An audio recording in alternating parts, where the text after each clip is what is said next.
अस्सलाम वालेकुम व्यूअर्स, आपका रेसिपी कुकिंग टाइम चैनल में स्वागत है। आज मैं आपको दाल करेले बनाने का तरीका दिखाऊंगी, जिसके लिए मैंने सामान तैयार कर लिया है। मैंने ली है सबसे पहले दाल, आधा किलो मैंने दाल ली है और इसको मैंने बॉईल कर लिया है। बॉईल करके इसे इतना बॉईल नहीं करना कि ये बिल्कुल ज़्यादा ही गल जाए, बस इतना रखना है कि ताकि हम करेलों में इसे दोबारा पका सकें। उसके बाद मैंने साथ में करेले लिए हैं और करेले हैं मेरे पास 1 किलो को काट लिया है मैंने। उसके साथ मैंने हरी मिर्चें ली हैं, 4 अदर हरी मिर्चें हैं, ये मैंने कूट ली हैं इनको अच्छे तरीके से। ये ज़ीरा है 1 चम्मच, 4 ज़ीरा है और साथ में 5 टमाटर हैं और 2 चम्मच हमारे पास लहसुन है। और उसके बाद ये मेरे पास मैंने करेले को जो काटा था उसके अंदर से जो उसका निकला था सामान, ये जो उसके बीज होते हैं, इनको भी मैं ज़ाया नहीं करूँगी। इन्हें भी मैंने पीस लिया है, साथ में अलग से इसे रख लिया है, ये भी मैं इसके अंदर शामिल करूँगी। और उसके बाद ये मेरे पास जो करेले की ऊपर से वो खलरी उतारी है मैंने, वो भी मैंने इस तरह उसका पानी निचोड़ लिया और इस तरह लिया है। और ये 3 अदद हमारे पास प्याज हैं जिनको मैंने बारीक बारीक काट लिया है। उसके बाद मसाले में मैंने 1.5 चम्मच नमक का लिया है और 2 चम्मच लाल मिर्च के लिए हैं। अगर व्यूअर्स, अब हम सबसे पहले इन करेलों को जो मैंने काट लिए हैं इनको मैं पहले फ्राई करूंगी और फिर मिलते हैं आपको। फ्राई हैं कि मैंने करेले जो हैं वो फ्राई करने के लिए रख लिए हैं। जब ये थोड़े से ज़्यादा फ्राई हो जाएंगे, जब इनका कलर ब्राउन हो जाएगा तो फिर हम इनको निकाल लेंगे। तो मिलते हैं फिर जब इनके फ्राई होने के बाद। आप देख सकते हैं कि कितने अच्छे से फ्राई हो गए हैं, बस थोड़ा सा और इन्हें करेंगे। देखें इनका कलर कितना प्यारा कलर आया है, थोड़ा सा और करेंगे तो फिर इससे ये ज़रा भी कड़वे नहीं बनेंगे। जो चाहते हैं कि वो अपने करेले करवाहट के बगैर बनाएं तो उन्हें चाहिए कि अपने करेलों को अच्छी तरीके से पहले उन्हें फ्राई कर लें, तो उनकी करवाहट ख़त्म हो जाती है और वह ज़रा भी कड़वे नहीं बनते। तो मिलते हैं इनको निकालने के बाद। तो व्यूअर्स, आप देख सकते हैं कि कितने अच्छे तरीके से फ्राई हो गए हैं और डार्क ब्राउन इनका कलर आया है। जब तक ये इतने फ्राई ना हो जाएं, इनको ना निकालें, अच्छे से फ्राई करेंगे तो क्या नाम है, ये कड़वे नहीं बनेंगे। तो बहुत मज़े का टेस्ट आएगा जब इनको हम अच्छे से फ्राई करेंगे। और अब जो बाकी के रह गए हैं अब हम उनको फ्राई कर रहे हैं। जब ये सारे मुकम्मल तौर पर फ्राई हो जाएंगे तो फिर हम आपको मिलेंगे।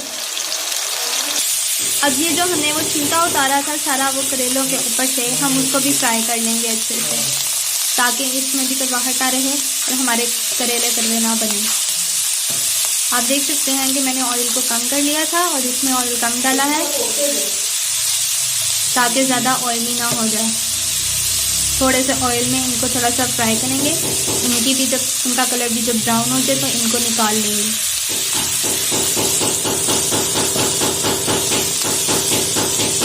जी व्यूअर्स, अब आप देख सकते हैं कि ये जो बीज हैं, अब हम ये जो हमने छिलके को जो हमने करेले के ऊपर से उतारा था उसको हमने ब्राउन कर लिया है। ये काफ़ी प्यारी इसकी रंगत हो गई है और खुशबू भी बहुत प्यारी आ रही है। अब जो बीज हैं हम इनको भी इनके अंदर शामिल कर देंगे ताकि ये भी थोड़े से फ्राई हो जाएं और इनकी करवाहट भी ना रहे।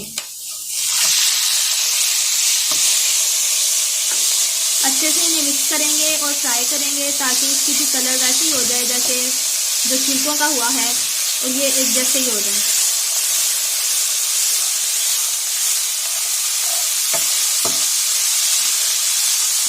जी व्यूअर्स, अब आप देख सकते हैं कि हमारी ये फ्राई अच्छे तरीके से हो गई है। अब हम इसे निकालने लगे हैं।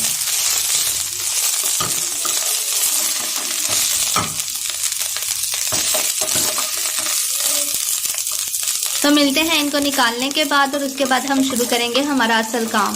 जी व्यूअर्स, अब मैंने ये ऑयल लिया और इसके अंदर मैं अब प्याज को फ्राई करने लगी हूँ। सारा प्याज फ्राई नहीं करेंगे, थोड़ा सा प्याज फ्राई करेंगे हम।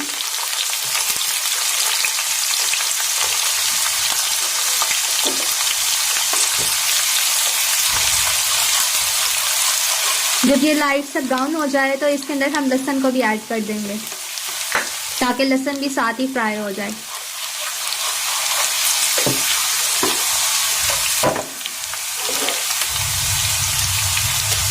लहसुन भी हमने ऐड कर दिया है। अब हम इसको अच्छे तरीके से फ्राई करेंगे और फ्लेम थोड़ा सा हम हाई कर देंगे ताकि ज़रा जल्दी फ्राई हो जाए। जी व्यूअर्स, हमने इसको ज़्यादा ब्राउन नहीं करना और इसके अंदर हमने साथ ही जीरे को भी ऐड कर देना है। और इसको भी थोड़ा सा फ्राई कर लेंगे ताकि ज़ीरे की खुशबू अच्छी आए। अब हम इसमें साथ ही टमाटर ऐड करने लगे हैं।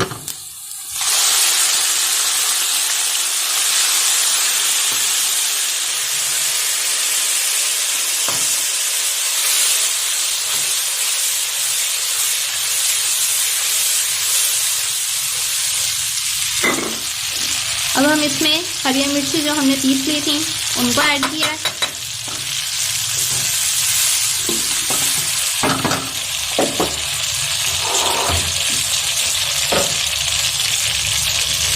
अब हम इसमें मसाला जात ऐड कर रहे हैं। ये हमने मिर्चें जो 2 चम्मच ली थी हमने वो ऐड की, और जो नमक हमने 1.5 चम्मच लिया था वो भी हमने ऐड कर दिया इसमें।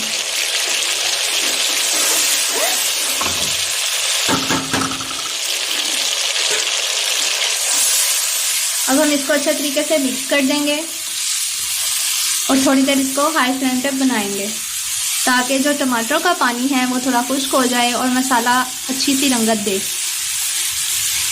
जी व्यूअर्स, अब आप देख सकते हैं कि थोड़ा सा पानी इसका खुश्क हो गया है। अब हम इसके अंदर बाकी चीज़ें भी ऐड करेंगे।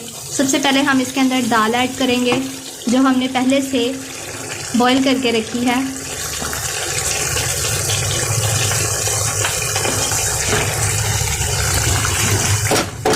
जी अब आप देख सकते हैं कि मैंने सारी दाल इसके अंदर ऐड कर दी है। इसे अच्छे से मिक्स करें मसाले के अंदर। अब हम इसके अंदर जो हमने करेले फ्राई किए थे और साथ में जो करेले का वो सामान था, छिलके और उसके बीज, वो भी सारे हम इसके अंदर ऐड कर देंगे।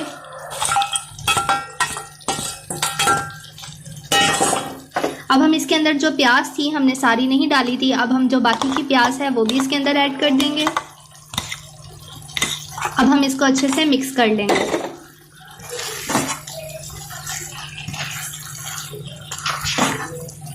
कितनी प्यारी खुशबू आ रही है और अल्हम्दुलिल्लाह कितनी अच्छी रंगत इसकी बन गई है।